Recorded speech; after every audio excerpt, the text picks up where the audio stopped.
자, 지금까지는 우리 정부의 달라진 대응 기조 짚어봤고, 이번에는 일본의 움직임을 살펴보겠습니다. 오늘 새벽 0시부터 수출 규제 조치가 시행되면서 이제 일본 기업들은 반도체 핵심 품목 3가지 한국에 수출할 땐 어디에 또 얼마나 팔 건지 일본 당국의 허가를 받아야 합니다. 그 심사 과정이 90일, 그러니까 석 달 정도 걸릴 걸로 보여서 수입하는 우리 기업뿐 아니라 역시 돈을 못 받게 되는 수출하는 일본 업체 역시 피해가 예상됩니다. 이런데도 아베 정부는 수출 관리는 각 나라가 알아서 하는 거라며 규제 조치를 밀어붙이고 있는데 도쿄 특파원을 연결해서 일본 현지 분위기 어떤지 알아보겠습니다. 자, 유성재 특파원, 수출 규제는 각 나라가 알아서 하는 거니까 뭐 말하지 말라 이렇게 해석이 되는데 근데 이번 조치를 취한 이유로 안보 때문이다 이렇게 설명을 했어요. 이게 무슨 뜻인가요? 특정 국가의 관세 이외의 방법으로 수출입 제한을 해선 안 된다는 국제협정이 있습니다.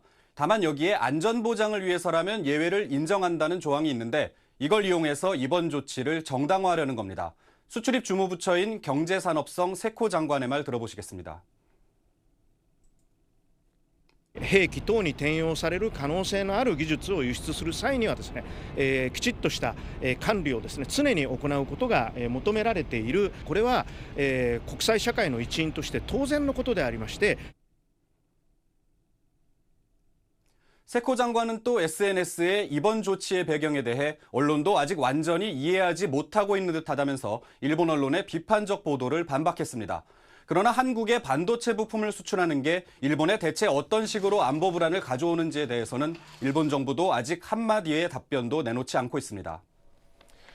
자, 제대로 된 이유를 설명하지 못하는 점만 봐도 이번 카드가 보복 조치라는 게 분명해 보이는데 이런 정책들을 일본이 오래전부터 준비를 했다고 봐야겠죠?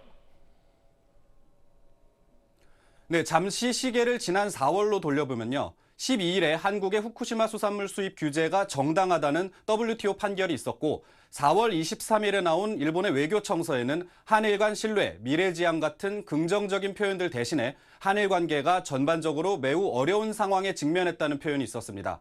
이때부터 일본이 수출 규제를 본격적으로 검토한 게 아닌가 하는 의심이 듭니다. 일본 언론들은 이번 조치가 그 다음 달인 5월에 사실상 완성됐다고 보도해서 이런 추측을 뒷받침하고 있습니다. 문제는 이번 조치가 이렇게 하루 이틀 만에 뚝딱 나온 조치가 아닌 만큼 당분간은 극적 변화를 기대하기 어렵다는 겁니다. 지금까지 도쿄에서 전해드렸습니다.